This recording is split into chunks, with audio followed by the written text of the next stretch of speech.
Hello everyone, welcome back to Gupshup with Kanak. This is Kanak Ajela reporting. Let's get started with today's topic.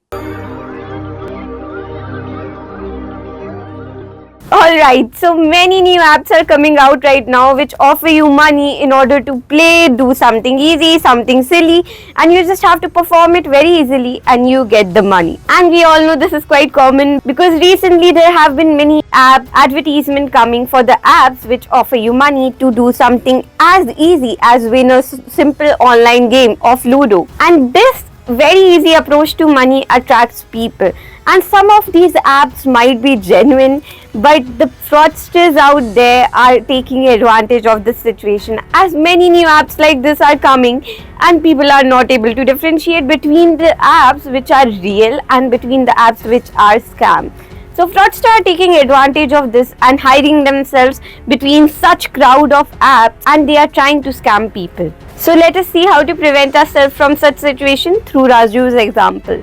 So just like many of us, Raju has also seen a few advertisements of apps offering money for doing something easy. And one day Raju got a call. The person on the other side said that, sir, we have an app named XYZ app and it offers money just like such app, but unlike other apps, sir, you don't have to necessarily win the game in order to have money. So all you have to do is first of all download the app yourself, and secondly, sir, you have to circulate the message and the link regarding our app which we'll be giving to you. To do is forward it to many people so that we can reach as many as people and many people will download the app. Raju thought that there was no scam in this act because all he had to do is make the people know about the app and download the app himself. But what he didn't know is that the person on the other side was a fraudster.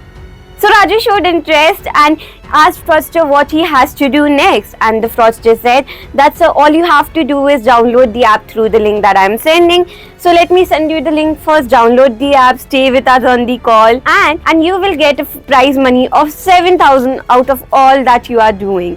Raju got even more excited, and when he got the link, he stayed on the call and immediately downloaded the app.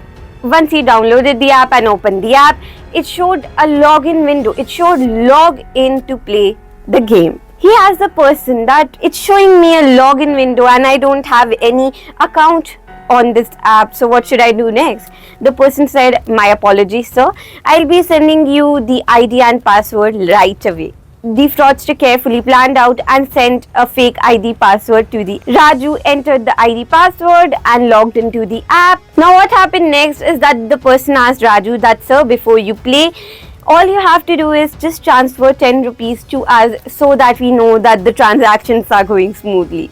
Now what Raju did is that he transferred the money without even thinking once, and after that he went on and played the game.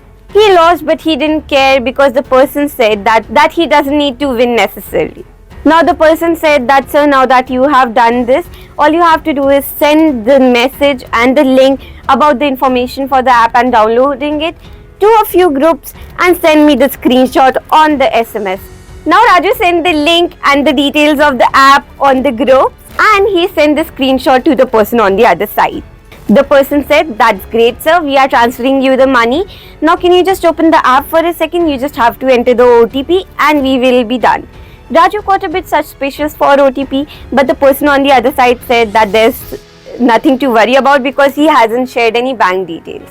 Raju shared the OTP, and as we know, the money started getting debited from Raju's account because the app hacked Raju's phone and the person on the other side saw all Raju's activities. So while he was transferring the 10 rupees, he saw all the bank details and logged into Raju's bank account and transferred money from Raju's account to his account. When Raju realized that he has been scammed, he was in despair.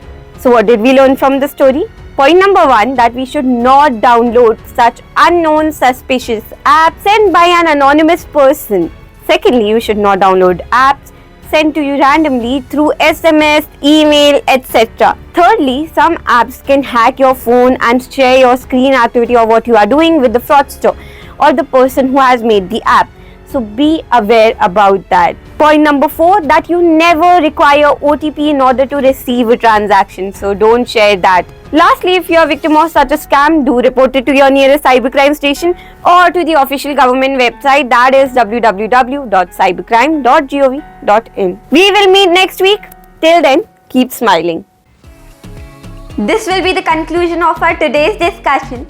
To watch more of this content, don't forget to like, share and subscribe my channel, and we'll keep the videos coming.